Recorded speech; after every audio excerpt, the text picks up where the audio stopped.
Welcome back to our channel Magic of Medicine, where we break down complex medical topics into clear visual explanations. Today we are focusing on one of the most deceptive pathology, Linitis Plastica. So the topic for the day is Linitis Plastica, the rigid killer.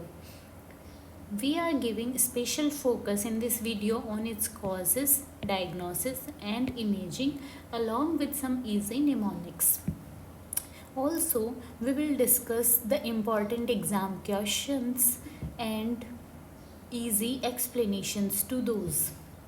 So, look, Linitis plastica is a rare condition wherein the stomach wall becomes rigid, most commonly because of a diffuse infiltrative gastric cancer causing the wall to become stiff, thickened, and non-distensible, a condition often described as a leather bottle stomach. Hence, the name given as Linitis plastica. Linitis means because bands of filament resemble linen on microscopy here. So, therefore, the Linitis came into the nomenclature, and plastica because plastica means inelastic, and we have already known now that it is an inelastic stomach, that is a rigid stomach. So now you know how the name has been derived. Also, you should remember the other name of the disease. It is known as Brinton disease. Now, coming again to the definition. So, definition of Linitis plastica is actually an appearance definition. Linitis plastica, as the name suggests, is an appearance of stomach similar to an old leather water bottle. Look, the infiltrative process has caused the stomach wall to become thickened, and this thickened stomach wall gives the appearance of old leather water bottle. This is how the normal stomach looks like. It has a smooth, thin wall. However, in Linitis plastica, the wall becomes thick and the lumen gets narrowed down.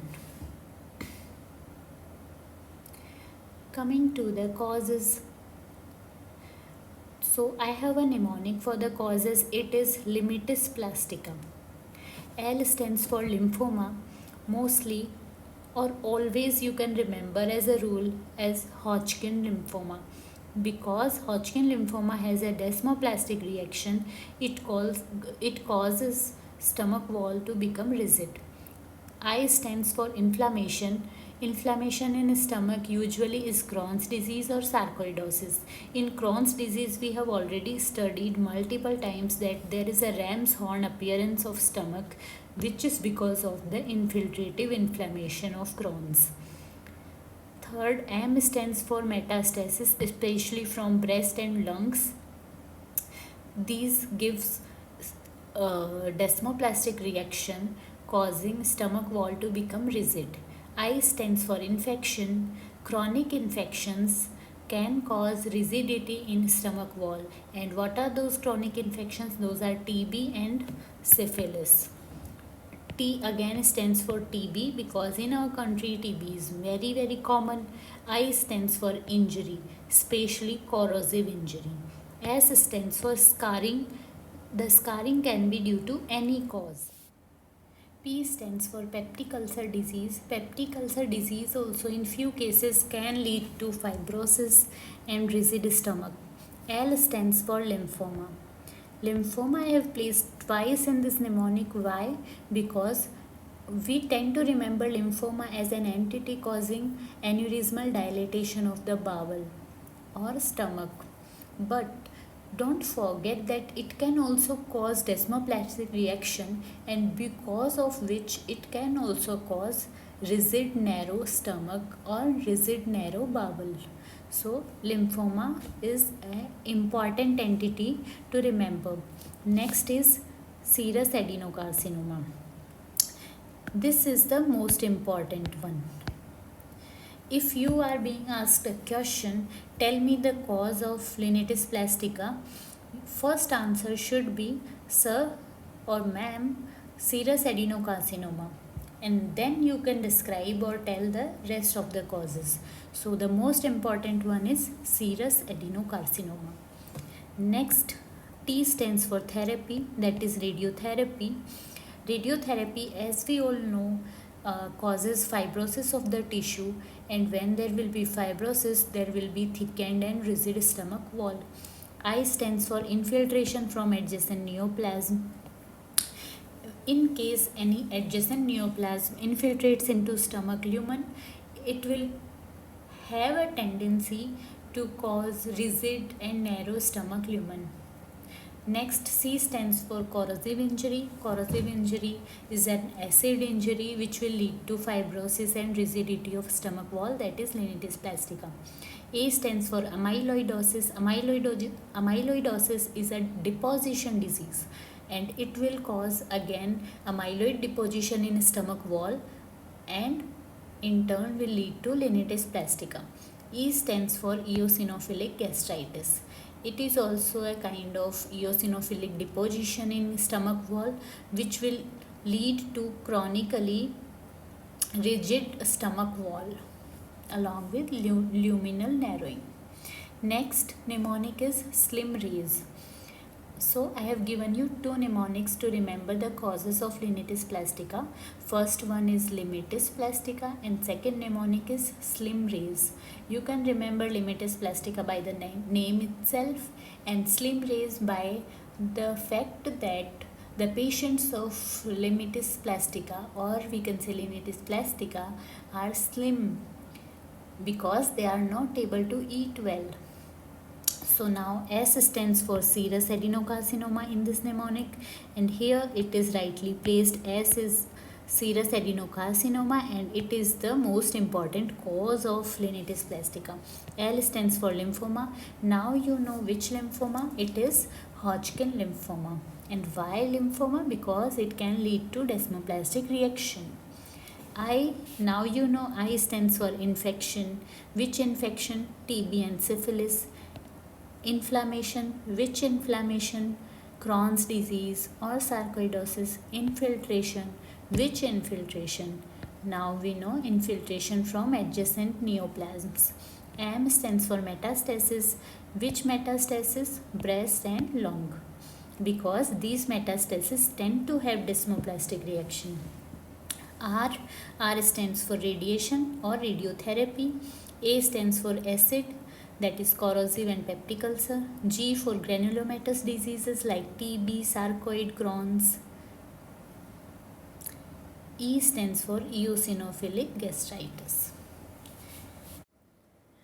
Under the microscope, Linitis Plastica is associated with signet ring cells, which are malignant cells which infiltrate the gastric wall submucosa, leading to thickening, fibrosis and loss of distensibility. Now, there are two questions to remember in pathophysiology of Linitis Plastica. First one is signet ring cells. So examiner will ask you which cells will you get in histopath. So you will tell signet ring cells. And where will you get these signet ring cells? These will be in submucosa. So S for signet, S for submucosa. Next he will ask you what are the signet ring cells. So you need to remember the definition of signet ring cells. Signet ring cells are characterized by abundant cytoplasm. These cells have very abundant cytoplasm, which will lead to displacement of nucleus to the cell's periphery. Usually we know the nucleus is in the center of the cell, but not in the case of signet ring cells. In signet ring cells, you will have nucleus displaced to the cell's periphery. Okay, so now there's an important question lying here in this pathophysiology. The question is, why are gastric biopsies frequently negative in cases of Linitis Plastica? And the answer to this question is because the infiltration is submucosal and not mucosal. Remember, I have told you in previous slides the signet ring cells and submucosal deposition of signet ring cells. Since the signet ring cells are deposited in submucosa and the biopsy is taken from mucosal side, So most of the cases, the mucosal scraping will show normal cells or will come normal, because there is no submucosal sample being taken. So this is the reason why it is so difficult to manage and diagnose Linitis Plastica, because even the biopsies are coming negative due to the infiltration as submucosal. Now this is a picture where stomach is represented by a solid concrete line which symbolize the rigidity seen in Linitis Plastica. So this is just so as you can remember that how rigid the stomach becomes in cases of Linitis Plastica. Next, coming to the clinical presentation. Patient will present with early satiety. Patient will say, sir, I am just eating 2 to 3 bites and my stomach is full. So why is this so? Because the lumen is narrowed down. So patient will have obviously an early satiety. Next, patient will have a history of weight loss. Why weight loss? Because the patient is eating less now because of early satiety, and also because of the underlying pathology, which in most cases is what? Cancer. So the cancer or chronic inflammation, which will all again lead to weight loss. Next, nausea, abdominal pain are other features. The diagnosis journey begins with clinical suspicion, especially in patients with risk factors or subtle symptoms like early satiety, weight loss. Endoscopy may reveal a narrowed, rigid stomach, but biopsies can miss the cancer due to submucosal spread. That's why multiple deep biopsies are crucial, and the imaging workup begins from barium swallow, USG, and then to CT scan or MRI. On imaging, first investigation is barium meal. Barium meal will show non-distensible rigid stomach along with narrow lumen. Normal mucosal fold pattern will be absent. So this is how the stomach will appear. The smooth narrowing of gastric lumen showing loss of normal mucosal pattern, giving a leather bottle stomach. Look how narrowed the stomach is. Again, this is another picture of barium meal. Here you can see narrowed stomach with loss of normal mucosal pattern and non-distensible stomach. Even if the esophagus is so much distended, the duodenum is so much distended, but the stomach is non-distensible. So this is a typical appearance of Linitis Plastica. Coming to the USG. USG will show thickened gastric wall along with narrow lumen. See how narrow or obliterated the lumen is, and this is the thickened wall. CT again will show thick wall along with narrow lumen. The wall is thick and the lumen is narrow. The wall is thick and the lumen is narrow. Wall is thick, lumen narrow. Now coming to the differential diagnosis. Whatever may be the question may be the cause or the differential diagnosis on imaging, the trick or mnemonic will be the same: slim rays or Linitis Plastica, because the causes are same as I have described before. Treatment options are limited. Treat the cause, or if there is a case of malignancy, do total gastrectomy and give systemic chemotherapy. So, Linitis Plastica, what we have learned, is a silent, aggressive enemy in the world of gastric malignancies, and early recognition through imaging and careful pathology is key. If you are a clinician, keep this diagnosis in your differential for unexplained gastric rigidity. So, thank you. This was all for today.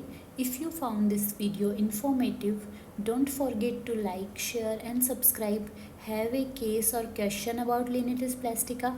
Drop it in the comments below. Thank you for watching.